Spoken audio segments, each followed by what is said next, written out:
ادب گاہست زیر آسماں از عرش نازک تر، نفس گم کردہ می آیت جنید و با یزید اینجا۔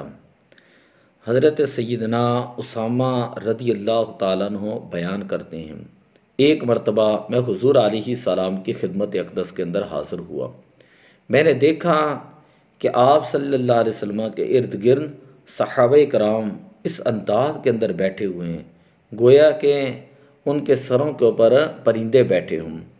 یعنی اپنے سروں کو حرکت نہیں دے رہے،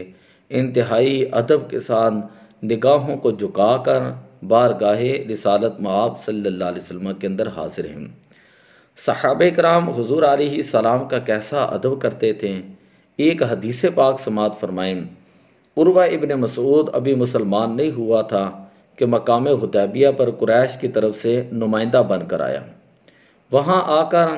اس نے دیکھا کہ صحابہ کرام کیسے اپنے نبی صلی اللہ علیہ وسلم کا ادب اور احترام کر رہے ہیں۔ یہ سارا منظر دیکھنے کے بعد جا کر قریش والوں کو بتانے لگا، کہنے لگا اذا تودع، کہ نبی اکرم صلی اللہ علیہ وسلم جب وضو فرماتے ہیں تو نبی پاک کے صحابہ وہ اب برکت حاصل کرنے کے لیے حضور علیہ السلام کے وضو کا بچا ہوا پانی اپنے ہاتھوں پہ مل لیتے ہیں اور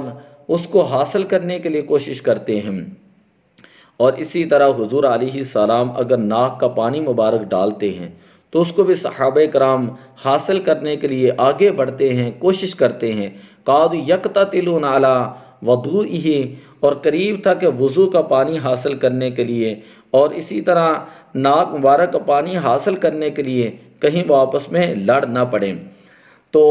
دوسری بات وہ کہنے لگا کہ جب بھی حضور علیہ السلام کسی بات کا حکم دیتے ہیں تو صحابہ کرام فوراً آپ صلی اللہ علیہ وسلم کے حکم کی تعمیل کرتے ہیں۔ تیسری بات، عروہ ابن مسعود یہ کہنے لگا کہ جب حضور علیہ السلام کوئی گفتگو فرماتے ہیں تو صحابہ کرام انتہائی ادب کے ساتھ اور انتہائی احترام کے ساتھ اپنے پیارے نبی صلی اللہ علیہ وسلم کی گفتگو مبارک کو سنتے ہیں، اور ادب اور احترام کی وجہ سے، تعظیم کی وجہ سے اپنی نگاہیں حضور علیہ السلام کی طرف بلند نہیں کرتے، اپنی نگاہوں کو جھکا کر رکھتے ہیں۔ جب حضور علیہ السلام اپنے بال مبارک جو ہیں وہ حلق کرواتے ہیں تو صحابہ کرام اس کو بھی برکت حاصل کرنے کے لیے اپنے پاس جمع کر لیتے ہیں۔ جب واپس گیا تو وہ کہنے لگا کہ بڑے بڑے بادشاہوں کے پاس میں گیا ہوں، کیسر کے پاس گیا، کسریٰ کے پاس گیا، نجاشی کے پاس گیا، ان کے درباروں میں نے جا کر ان کی تعظیم بھی دیکھی ہے، ان کا بھی ادب دیکھا ہے، لیکن واللہ ما رأیت مالکا فی قوم قط مثل محمد فی اصحابہ، میں نے ہرگز کوئی بادشاہ اپنی قوم میں اتنا محترم نہیں دیکھا جس قدر حضور علیہ السلام اپنے اصحاب کے اندر معزز اور محترم ہیں۔ اور وہ کہنے لگا کہ نبی اکرم صلی اللہ علیہ وسلم کی تعظیم جس قدر حضور علیہ السلام کے صحابہ کرتے ہیں، کبھی میں نے کوئی بادشاہ نہیں دیکھا کہ کسی بادشاہ کی تعظیم اس قدر تعظیم اس کے اصحاب کرتے ہوں۔ اور وہ کہنے لگا وَقَدْ رَأَيْتُ